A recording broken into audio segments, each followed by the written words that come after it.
I think parents, I am guilty of this. I want to fix it. I want to make it better. I want to jump in and give advice. I want to think that my years of knowledge somehow is going to make it through into their brains, and they want to sit and listen and ask. No, they just want to be heard. They want to be seen. And so I really challenge parents, bite your tongue if you feel like you need to give advice or want to fix it, but just see them. You know, my favorite tool in that moment is to tell my daughter, hey, I notice I'm seeing something else is going on here, and I'm not going to push you on it, but I want you to know that I see that you're struggling, and I'm here. I'm here to talk when you're ready. You know, and calling it out so she knows that I actually see her. She can't hide, but now it's on her terms to come talk to me when she's ready.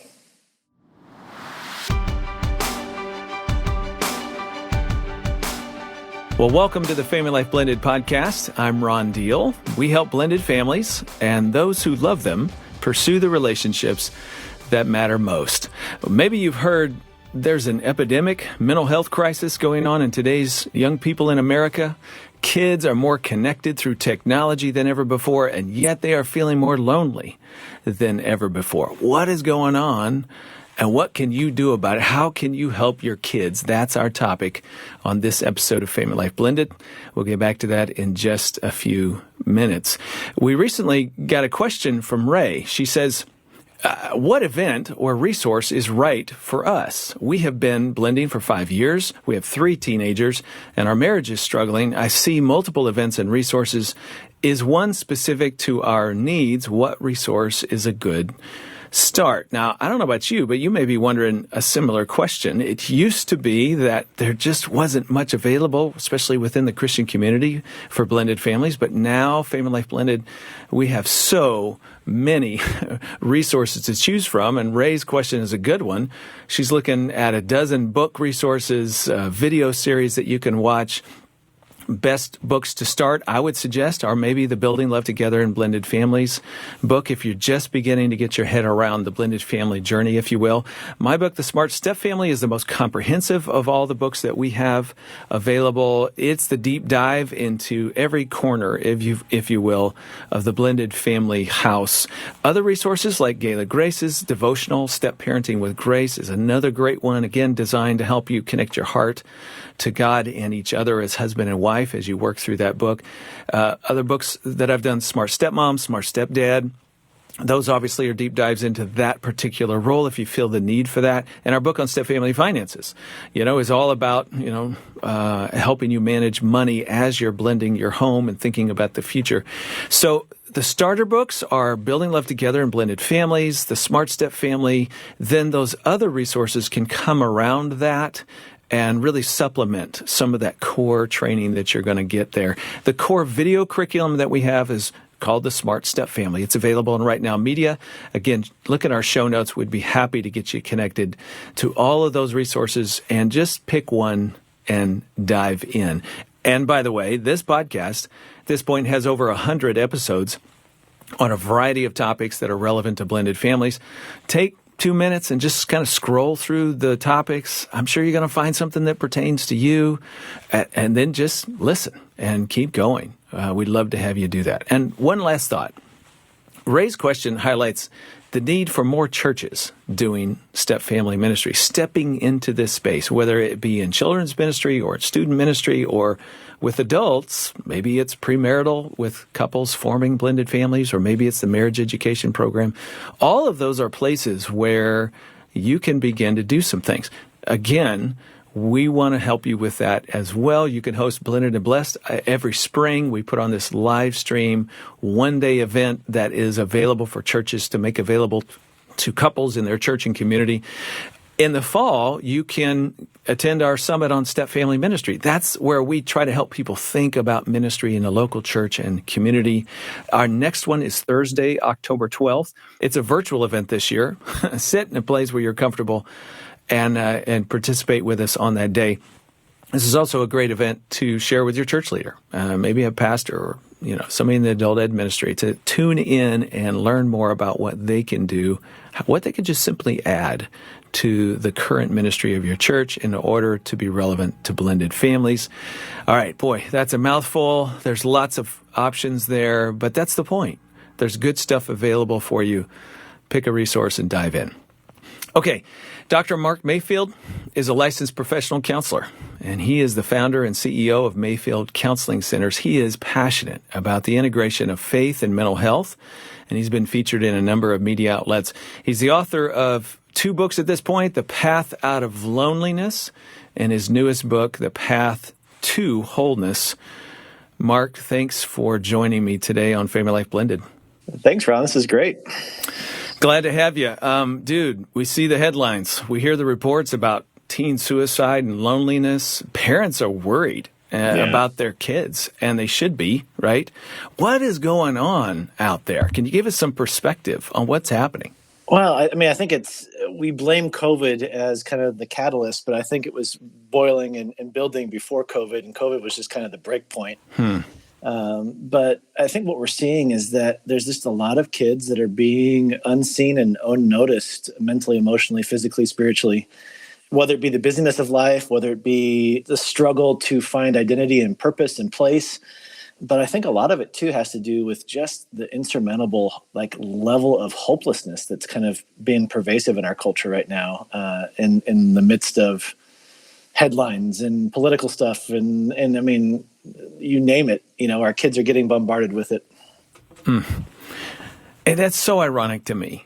Hopelessness in the midst of a world that believes that you can invent your own realities and that's everything you need. It's sort of like the messages so much that we're faced with today, that young people are faced with today. Live your truth. Mm-hmm. And if you just live your truth, then, hey, it's truth, so it's going to be good, right? It's going to be, everything you need life to be will then flow out of your truth.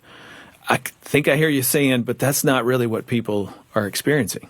No, and but that's the thing. I think they're probably experiencing that, but there's no anchor. There's no foundation. I talk a lot about this idea of, as parents, we need to maintain posture and position. And position is the anchor. It's the truth that we come back to that helps bring us back to reality. And I think right now in this whole world of live your truth, there's no anchor, there's no foundation, and that just catapults you into a place of loneliness. There's no place to come back to and go, okay, at least I know this is who I am, or this is what I'm about, or what I like, even if I don't know who I am right now. And I think many of our kids don't even have that. Okay, let's talk about social media for a little bit. Kids are doing what some people are calling branding on social media. Actually, I don't think it's just kids. I think it's me. I think it's everybody in the world. Like we call it fake book for a reason, right? We all put forward our best pictures and, life seems to be wonderful and how we do all that. And essentially, we're sort of branding. Well, kids are growing up learning how to brand, how they pose in a picture, the kinds of things that they wear, who they're with, what they're doing, all that kind of stuff. And somewhere inside, they know this is not really who they are. This is incomplete. And doesn't it sort of set them up with this sense that I'm being fake and I know I'm being fake, but if other people find this out about me, I am really in trouble? Well, sure. And it's interesting in research. There's a social psychologist. His name is Douglas Rushkoff, and he did a study. Oh, gosh. I mean, it's been about 10 years, but he coined this term digiphrenia. And it's this idea that kids are developing multiple versions of themselves online, and it's creating a disassociative, almost like what we would find in the DSM, like a multiple personality or dissociative identity struggle, because, as we know, teens, when they develop that identity versus role confusion, as 13, 14, 15, 16 years old, it's really important as they figure out these questions. But now they've got their Twitch, they've got their Snapchat, their not Facebook, because they don't use Facebook anymore. That's right. Like their Insta or their Twitter.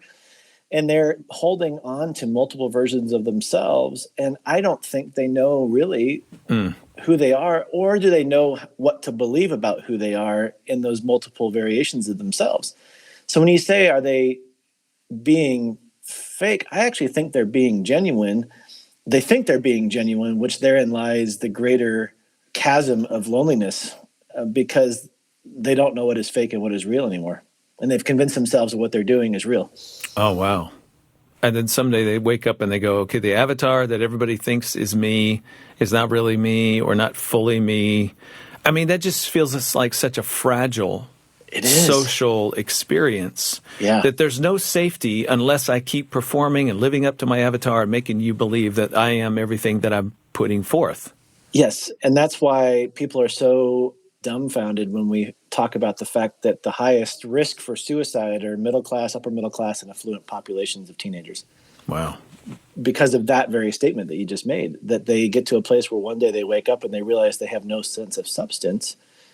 Now, obviously, we're speaking in generalities, right? I mean, there's a lot of things we can do about this, and there's a lot of hope in this, but this is kind of the crisis that we're in right now, and trying to help equip parents to really step in and create some catalyst for change and be against the norm of society.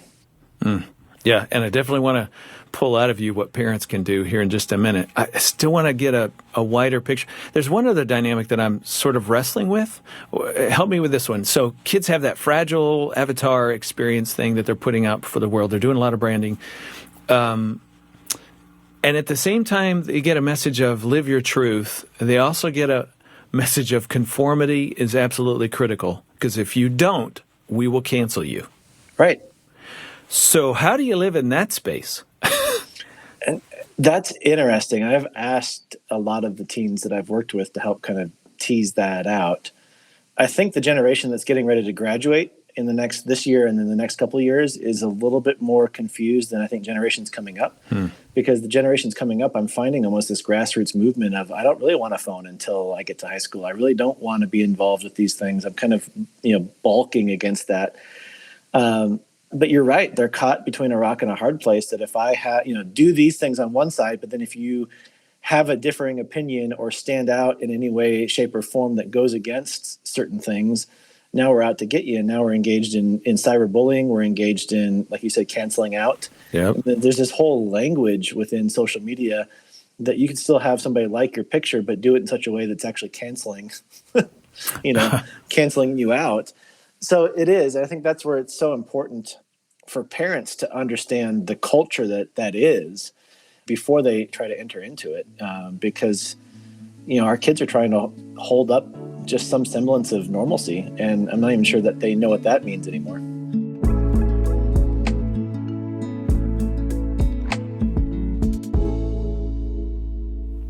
Okay, I want you to educate me. I'm one of those parents. So my youngest is 24.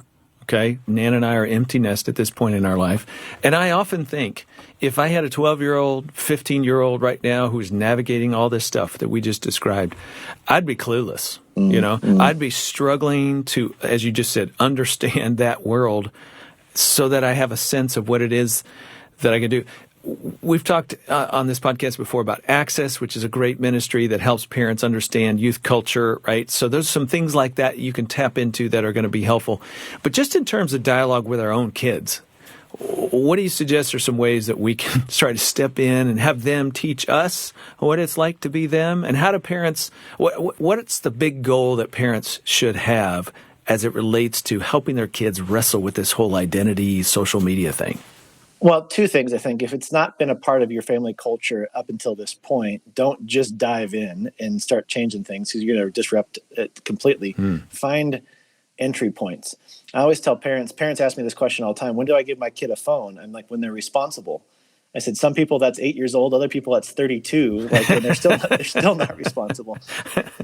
But there's ways to do it too. So like for my daughter, who will be 15 here this summer, we've gotten her, she's had a Gabb phone, Gabb, and it's a phone that is hardwired. There's hardware, not software. So she can't download apps, but she has access to taking pictures and video, weather, music. And we're just going, okay, you need to show us that you're responsible with this. And when you get your driver's license, we'll upgrade to an iPhone, but there'll be protections on it and that kind of stuff. And then we talk about different pitfalls, age-appropriate pitfalls with social media and that kind of stuff. We've been really blessed with our oldest in that sense that she has really no desire. She doesn't have any desire to play the game. She has no desire to get on and have a social media account and those kinds of things. But when I sit with parents, I'm like, your kids are telling you something all the time when they're communicating, and it's your job to pay attention to figure out when are some of these invitations. Whether they say, hey, Mom, let's talk about this or not, there's invitations they're putting out there when they're telling you about something that they heard at school or a social media new app or a new trend. tell me more about that. I'm so curious. What is that? I want to understand, and asking these curious questions instead of freaking out or instead of trying to control or fix. But I'm telling parents that if we haven't developed a culture around this, it's going to take some effort and time if your kids are 13, 14, 15, 16 years old. These are things that you should have, not should have, I don't want to use shoulds, that I encourage people to do at 8, 9, 10, and 11 so that they're prepared for the teenage years as they're diving in. But it's never too late, right? Go for a walk, go for a drive. But also, I think this is where Access, you mentioned Access. That's why I love Access, because you get the culture translator in your email every week. Yep. There's this conversation starter right there. Like, hey, tell me, I heard about this. Like, what is that? Oh, Mom, you're so silly. Let me tell you. And then it gives that conversation, opens that door of trust. And I tell parents that you have an opportunity to step into their world, and you have one opportunity to either screw it up or to do it well. And if you do it well, then it opens up the door for more opportunities. If you screw it up, you can come back from it, but it's going to take 5 or 6 tries before you get another open door. No, that's good. And yes, it's awkward in certain times. And one of the things we've talked about a lot on this podcast is step into that space as much as your child will let you. At least try to be present in the space of grief and sadness, of unwanted change, of all the transition that takes place for children in coming out of death of a parent or divorced parents, transition, single parent years, transition into new blended family. Like there's all kinds of little moments there where you want to try to be in that space. Not that they'll always let you, as you said, but you're trying, because that then gives you an opportunity when that big conversation happens to arrive about loneliness or something like that. This is not the first conversation that you have. So that's good. Okay, so once a parent gets in, let's say they ask that question, tell me about that, and a kid starts opening up or talking, and you could kind of tell they're wrestling with how people perceive them on social media and how they're handling all that stuff. What is the main objective? What are we trying to accomplish as a parent in that moment? See them. I think parents, I am guilty of this. I'm sure you could probably say you've done that too, but I want to fix it. I want to make it better. I want to jump in and give advice. I want to think that my years of knowledge somehow is going to make it through into their brains, and they want to sit and listen and ask. No, they just want to be heard. They want to be seen. And so I really challenge parents, bite your lip, bite your tongue if you feel like you need to give advice or want to fix it, but just see them. And maybe you see them by the kind of questions you're asking and the curiosity you bring to the conversation. Sometimes they're putting off body language. If you're really engaged in a conversation and something's going on, you ask a question and they kind of balk at it. My favorite tool in that moment is to tell my daughter, hey, I notice I'm seeing something else is going on here, and I'm not going to push you on it, but I want you to know that I see that you're struggling, and I'm here. I'm here to talk when you're ready. And I will tell you without fail, she'll come. It might be 2:00 in the morning, but she'll come and want to have a conversation. But if I sit there and try to push, tell me what's going on. I see this is happening, and this is what I would have done if I were, I grew up in the age of no social media. I remember when we got our first personal computer. So right. I'm with you. But if I'm not pushing it, but if I'm actually seeing her beyond the surface and calling it out, so she knows that I actually see her, she can't hide. But now it's on her terms to come talk to me when she's ready. Yeah. Oh, I love the gentleness with which you did that, and just the softness and stepping in. One of the things I learned that I had to do, I have 3 boys. One of the things I had to do with them was go to a third person, talk about somebody else in order to not make it about them. And true stories, I would not make them up, wouldn't lie to my kids, but true story. I was talking with another parent the other day, saying this to one of my sons, and they're struggling with their child over X. They had a conversation about something that happened at school, and I don't know, can you relate to any of that? Or, that sort of third person focus sort of made it okay for them to say something about it without it being about them. Yeah. Sometimes that's, at least that worked for us a few times. Okay, so once we get in there, we're trying to see them, we're trying to affirm them, we're trying to listen, and then not necessarily try to fix, but try to help guide and help them figure out how they're going to navigate this space? Yes. So I always tell families that I work with that the hard work of parenting is done between 0 and 8 or 9, 10 years old.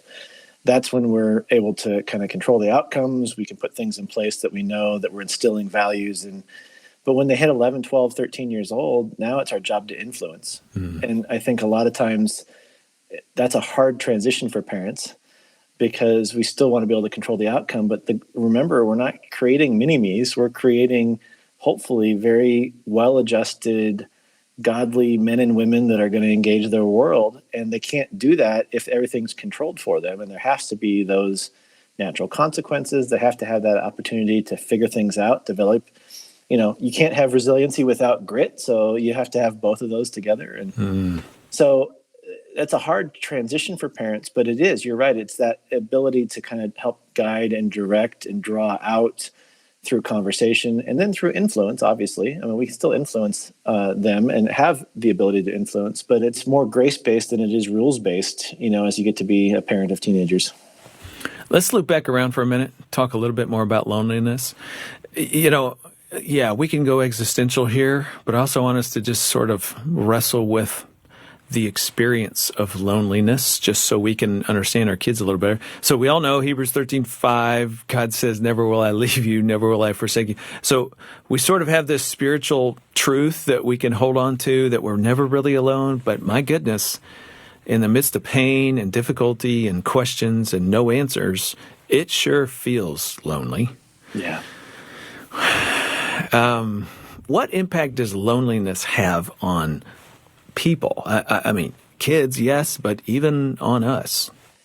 I will argue tooth and nail with people right now in the fact that I think we're not in a mental health crisis, we're in a loneliness crisis, but it's coming out in mental health issues. So loneliness is the state of, in my definition, is the state of being unseen or unnoticed mentally, emotionally, physically, spiritually. Relationally, it's driven by a lack of purpose and meaning, relationship or identity, and it's marked by a deep sense of hopelessness.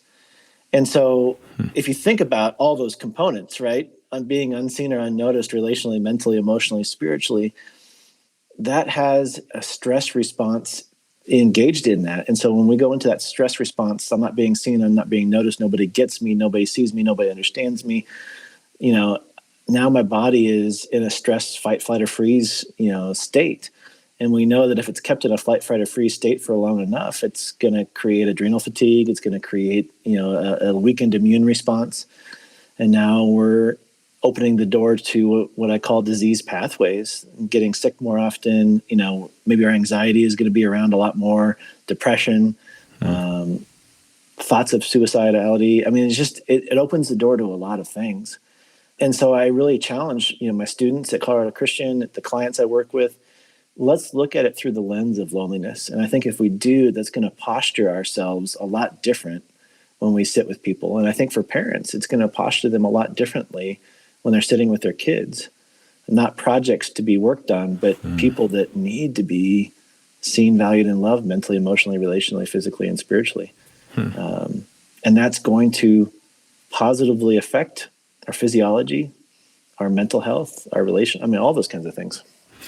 Now, that's really good, because if you're sitting, especially with a child, and they're doing something out of their loneliness that really annoys you or frightens you, then we're going to freak out and try to do control stuff. We're going to try to fix the external behavior. We're going to be so focused on that we don't, as you said earlier, see them in that state of loneliness. So we got to slow down, I guess, our reactions and really try to look beneath. We do. And that, I can't tell you, and I know you're probably the same way, I can't tell you how excited I get when I get a mom and dad that want to come to counseling just for themselves so they can be better. Like I go nuts. I'm so excited for that, because what they're telling me is they go, we got stuff that we need to work through that, so we're better engaged and better equipped to, sit with our kids without letting our own stuff. Most of the time when we react and interact with our kids in a way that is less than ideal, it's not about them. It's about our own junk that's come up. And so if we can work through our own junk and be ready to be engaged in a way that is where our kids need, most of the time when our parents react, that we're reacting based on our own fears, not about anything that the kid's doing. Yeah, that's absolutely right. I definitely want to loop back around and hear a little bit more about the path to wholeness, I think is what we just hit on there. We'll get back to that in just a second. So what if a parent, though, is listening to us right now and they're going, okay, I'm hearing you. I got it. There's loneliness going on underneath my kid and and it's kind of helping me connect some dots. What do I do? My kid's really, really hurting. And then let's also wrestle with that caveat of, and I don't get to see him, but 3 days a month, or, most of the time they're in the other home, or there's things happening over there that I can't really control and they're not really paying attention. Yeah, there's a lot there. Feel free, take those one at a time. Well, I think, just as you were saying that, the one thing I just heard is, how do you avail yourself to be a safe person? And so it goes back to the comment about being seen.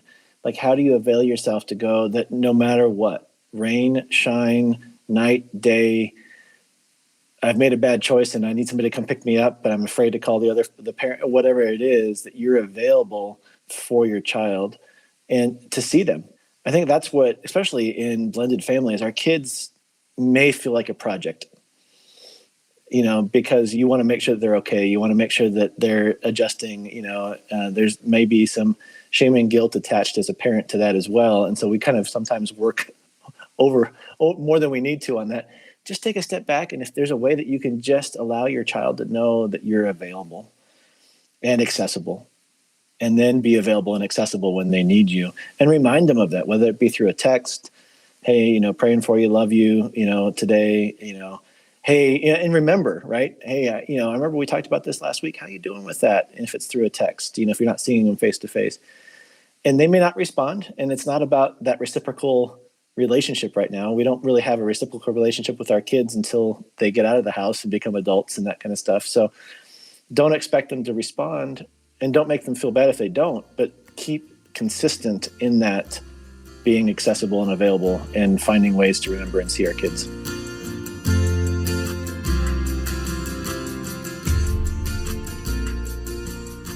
If there's been a rupture, I'm thinking of a parent who's listening right now who's going, yeah, it's kind of my fault.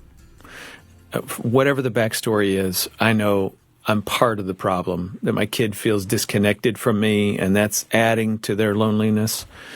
All right, so repair, what would you offer us there? Don't be afraid to admit when you're wrong and seek out that forgiveness. And I think that's the most humble and vulnerable a parent can be, but it may not fix everything, but it begins the process. And so I've worked with families where I had a mom once that I worked with that her kids were, out and grown, and they lived in the same town, and they never really engaged with her. And she recognized that she had created some pretty big ruptures. And she goes, what do I do? And I said, reach out, write a letter to each of them, reach out individually, and own the stuff that you've been kind of not wanting to own, but you need to own, and even own some stuff that maybe you didn't need to own, but they've kind of put on, and just kind of be that humble, vulnerable place and see how they respond, and don't expect, but see. And they started responding through their own letters and that kind of stuff. And she goes, Thanksgiving's coming. I want to have more for Thanksgiving. I said, okay. What would it look like for you to have them over to Thanksgiving and just go around the table, hold eye contact, and apologize? And she's like, I don't know if I can do that. I said, well, we'll practice it here in session, and we'll work through it.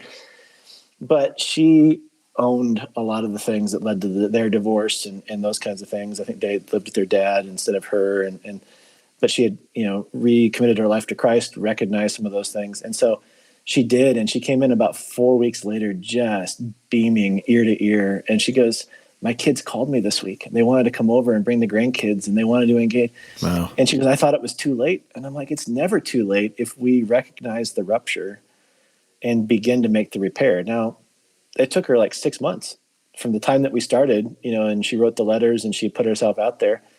And she had one daughter that didn't come around until after she saw her siblings all come around, and then, made that final repair. So for those that are listening, it's never too late, and no rupture is too big if we can get down on their level and apologize, own our stuff, recognize how it's made them feel. If we can throw out some feeling words of how we might think it made them feel, and then be consistent as best we possibly can with how we show up after that. Man, that is so good. And it casts hope, because I know somebody's listening right now and you're in a tough spot. and, you're just not sure what to do. I do know from time to time, somebody says, yeah, okay, I did that, and I'm just still waiting, haven't seen the impact yet. Yeah, maintaining that posture, is that what you would say? Just maintain that posture of, yeah. You've got to, because, especially if they're adults, you can't force them to come back around. And even if they're teenagers, right? They may feel justified in holding unforgiveness or bitterness right now. And it's you taking on the heart, and I think the stance of the prodigal son's father. I was preaching on renaming that the prodigal father instead of the prodigal son, just because he was waiting with anticipation of the son's return. And I think a lot of times we want that instant quick fix, and sometimes it's going to take time. Yeah. Okay, somebody else is listening, a little bit of a twist on this, and the child is opening up to this parent, and they're talking about all the hurt and pain and how they feel when they're in the other home. And this is the parent who has that connection, has that, ability to see the child, and the child feels safe with them. Yeah, to me, it's about hugging their hurt enough that they can sort of feel that when they go to the other place. It's just a difficult experience for them to go over there. Not that you're trying to win, or defeat the other home. None of that. What you're hoping for ultimately is that the other home wakes up to the wonderful relationship they could be having with this child. But until then, you've just got to try to pour into the kid as much as you can. Oh, absolutely. And in the midst of it, not demeaning or bad talking the other family, the other home too, which is so hard. Right. So just being that consistent, safe place. And it's heartbreaking, however you can advocate for them with the other home too, but you don't want to throw them under the bus either, so it's a tough place to be. So I think you're right. Just being that consistent foundational place for the kid to come back to is going to be huge. And then praying. I mean, we don't oftentimes put enough emphasis on the power of prayer and speaking truth over our kids, and also over those that we struggle with. And I'll go back to that co-parent relationship is a potential point of influence. How you, first of all, pray for them and posture yourself in your interaction with the other parent in the other home to be one full of grace, but at the same time, at times, speaking truth. And not in a confrontational way, but in hey, I think you have an opportunity with our son to talk about a few things. If you're open to that, that might be something. You never know where those little seeds are going to go, but it has to come out of a posture of, dripping with kindness, wrapped in kindness. Otherwise, the other home just discredits you as they have done in the past, and you get nowhere. But ultimately, that's a possible point of change for parents who are listening or in that situation. Yeah, absolutely. So let's come back to wholeness for a minute. And you said it. I actually was going to ask you, it seems to me that I've had to do a whole lot of growing up in my parenting years. Doggone it. What? Right? I just hate that, but parenting seems to constantly make us look in the mirror and going, wait a minute, why did I do that? Where'd that reaction come from? What's going on with me? Talk more about that journey for adults, for us as parents, indirectly, so we can ultimately help our kids with a similar journey. Well, I just want to caveat, this is two therapists talking about the fact that we had a lot to learn. That's right. And grow still learning, my brother, still learning. So if that encourages parents right there, that's, all of our education didn't prepare us for being parents at times. I was doing as I was researching this book, I'm realizing that a majority of our population can only name the 5 emotions: mad, sad, glad, fear, and disgust. And we know that there are so many more beautifully nuanced emotions out there that we can't put names to. But we also find that all of us have different definitions of mad, sad, glad, fear, and disgust based on our observations and experiences of our own upbringing in our childhood and our worlds that we grew up in. And so when we think we're speaking the same language at home, we're speaking a completely different language. And so I think a lot of what I do with families is let's just lay out a foundation of definitions that can be agreed upon or at least communicated at home. But I also find that people don't realize that there's a difference between emotions and feelings. Emotions are physiological states brought on by our interaction with external or internal stimulus. So it's our body's reaction to something is the emotion. The feeling is then the meaning making we make from that. So it's the cognitive meaning making that we make based on of our observations and our experiences and our languages. Some of us are more crippled than others when it comes to that meaning making piece because of our own journeys. And so the ability to help families develop a culture of wholeness really goes into the nitty gritty of going, okay, where have we come from? Where do we want to be and where are we going? And how do we act, react, and interact with our emotions and feelings in a way that is creating common language and common culture? I wish I would have known this kind of stuff 10 years ago. It made my life a lot easier. Amen. And so I really challenge families just to sit down and create a family mission statement, create a culture around these things, do a whiteboard, especially if you've got kids that are older, elementary and older. Get a whiteboard out, get some butcher paper or something and go, okay, let's talk about sad. How would you guys define sad? Give some examples of sad and you guys create your family definition around that. But then as your kids are emoting, we know that the brain doesn't fully connect to the frontal cortex like it should until we're in our late teens, early 20s. Oh, I thought you were going to say 85 or 80 or older, 90. Yeah, right. But as we create common language, as we help our kids make sense of their experiences and create language around it, now they're developing a more holistic brain so that they aren't reacting as much. They're more interacting in that world. And so, the book itself is just I wanted to make it an easy read. It's only 130 pages so that people can pick it up and go through it together as a family. There's questions for reflection, action steps. But I've got like 5 or 6 activities in there that if you as a parent don't even know where to begin, like I've given you some tools on how to become old friends with your emotions, experiencing your emotions through the 5 senses, the practice of lamenting, which we don't do much in the church anymore, and those kinds of things that really help unlock some of those things that might be stuck. So deep inside this, Mark, I'm hearing is we as parents have to connect what's happening in our world with our own emotions so that we can help our kids connect. And that whole family discussion around it, what a fascinating idea. So I can just see how that opens up kids and adults to have family dialogue over time about emotions. We have talked about that. We kind of have a shared definition of that feeling. And that just happened to me because of something that happened at school today or something that happened on Instagram, whatever it is that prompts it. Yeah, or don't be quick if something new happens. Don't be quick to insert your experience. Go, okay, help me understand what you mean by that. And so the curious questions with our kids, right now, it's interesting. It's a fad right now to diagnose yourself on TikTok. And it's a fad to have a diagnosis now at school and have a therapist, and so our kids are talking like, I'm so anxious, I'm so depressed.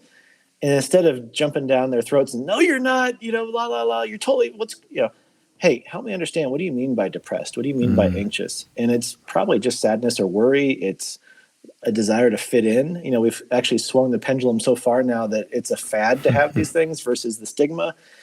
I mean, it's like, good grief, but not assume what they're talking about. And so that's why I love just being curious, even with my 9-year-old, like, okay, you're using these big words. I'm not sure you know what they mean. So help me understand what you're thinking as you're talking about them. And then that's another opportunity to enter into the world. Yeah. But I've had to do my own work on my own stuff, my own reactions and my own definitions, my own language before I'm even ready to do that with her. What's a safe place for adults to unpack their own emotions, their own journey? Because, we all know what happens with our children erupts things within us, as you said earlier, that goes way back often. And so once that sort of comes to the surface and we're like, okay, I need to figure out what this is in me. Yeah. Where should we do that? So I think there's a couple different options. I mean, the book, The Path to Wholeness, is designed to be able to use in a small group if you have a safe, trusting place that you can unpack these things with. But I always like the idea, Dr. Irving Yalom, guru in group therapy that in our classes always says it's good to have a paid friend sometimes. And so, whether that be a spiritual director, whether that be a leadership or mental health, emotional health coach or a therapist, it's sometimes good to have somebody that doesn't know you and your situation to kind of be that third party to help walk with you through those. And here's the thing, if you're fairly well adjusted and you just know you've got some speed bumps, it's maybe 7 or 6 to 8 sessions is all you need to kind of catapult you into this arena. Others of us that have had traumatic events in our lives and we've never worked through those, it might be more time, and effort put into it, but it's all good. And it's all generational changing. That's why I love Deuteronomy 6, this idea that we get to actually do things and introduce things into our families' lives that have the ability to affect generations. And that's a beautiful picture. Absolutely. It absolutely is. Okay, as we're landing the plane, let's pull back a little bit, big picture. Parents are trying to help kids wrestle with loneliness in their world. They're more connected than ever before, but not emotionally connected, not feeling belonging and acceptance and all that. Parents are wrestling. What are some of the biblical thoughts or ideas that you'd like parents to hold on to as they're navigating this space? What are the existential truths that God gives us that help us sort of wrestle with the hard spaces we find ourselves in about ourselves and with our children? Well, I mean, I think if you haven't read Deuteronomy 6, have them go through and read the Shema, and this idea of love the Lord your God with all your heart, mind, soul, and strength. And obviously in the Gospels, he adds, love your neighbor as yourself. And this idea of what does it look like to talk about these things when we awake and we're along the path and we tie them on our wrists and our foreheads and our doorpost. Like, it's something that needs to be culturally integrated into what we're doing. It's not this dive in and dive out or, swoop in and swoop out. But just that I've always seen this throughout the scripture, that God is faithful when we show up, in responsibility and in truth. He's going to not allow these things to return void. And so it's keeping that in perspective. But also, I think that one of the big things that I've found as a parent, that if I'm not connected to God and his word in the way that I need to, if I'm not meditating on scripture, if I'm not spending time in prayer, I'm going to far more mess this up than I would if I wasn't. And to that end, one of my favorite things to do is to pray scripture over my kids as they're asleep and to speak truth over them in those moments. It just keeps me focused on who God is and his promises. It's a good word. Mark, thanks for being with me today. Appreciate it. Yeah, I appreciate it, Ron. Thank you.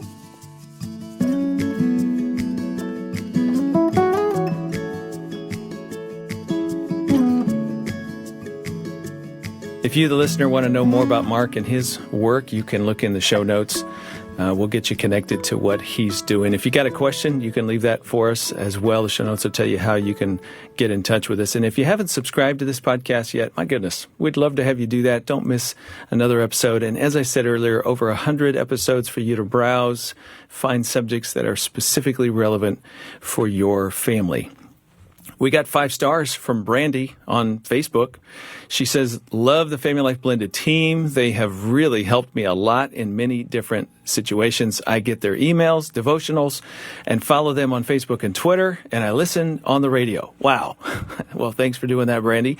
We heard from Logan, who recommends the FamilyLife Blended podcast. He says, this is a resource that so many families need and may not know about.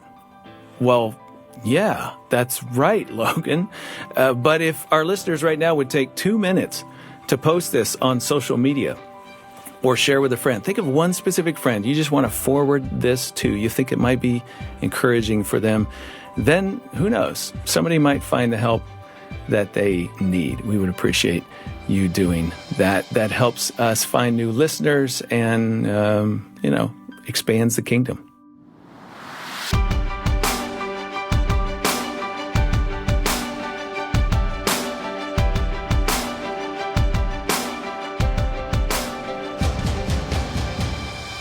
Well, next time, I'm going to be talking with Gayla Grace. We're going to be talking about the upcoming holidays. Yeah, I know. It's never too early to start preparing for the holidays. That's next time on FamilyLife Blended. I'm Ron Deal. Thanks for listening, and thank you to our production team who's behind the scenes making it all happen. FamilyLife Blended is part of the FamilyLife Podcast Network, helping you pursue the relationships that matter most.